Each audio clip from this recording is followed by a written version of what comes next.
នៅជ្រួអូយ៉ាដាខ្យល់ត្រជាក់បក់តាមស្លឹកឈើសូស្ទឹងហូរទឹកស្រទន់ដូចឈំរៀងស្នេហ៍បងនឹកអូនពេលអូនឈរមើលទឹកធ្លាក់សំឡេងរំភើបដូចបេះដូងបងឈរមើលអូនឆ្ងាយក្តីស្រឡាញ់ហូរដូចទឹកជ្រោះនេះ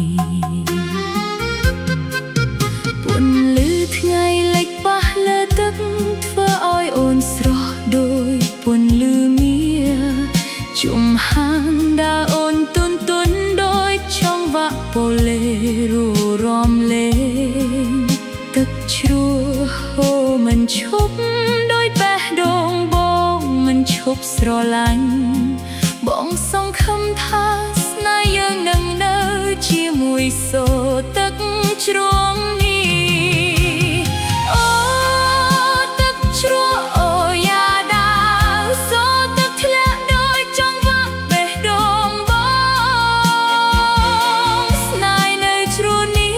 មិនរលាយទេ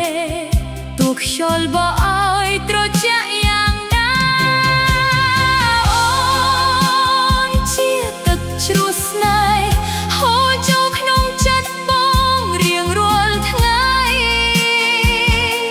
បងស្រឡាញ់អូនដូចទឹកជ្រោះមិនធ្លាប់ឈប់ហូរ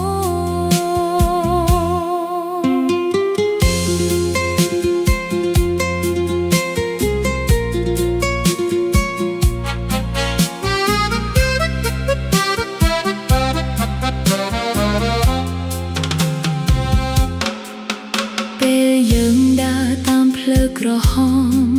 ទៅកាន់ជ្រោះក្នុងព្រៃសូរទឹកធ្លាក់រំតំខ្យល់ដូចជាអរគុណសម្រាប់ស្នាមញញឹមអូនមនុស្សជុំវិញក៏ត្រឡប់មើលព្រោះអូនស្រស់ដូចផ្កាព្រៃ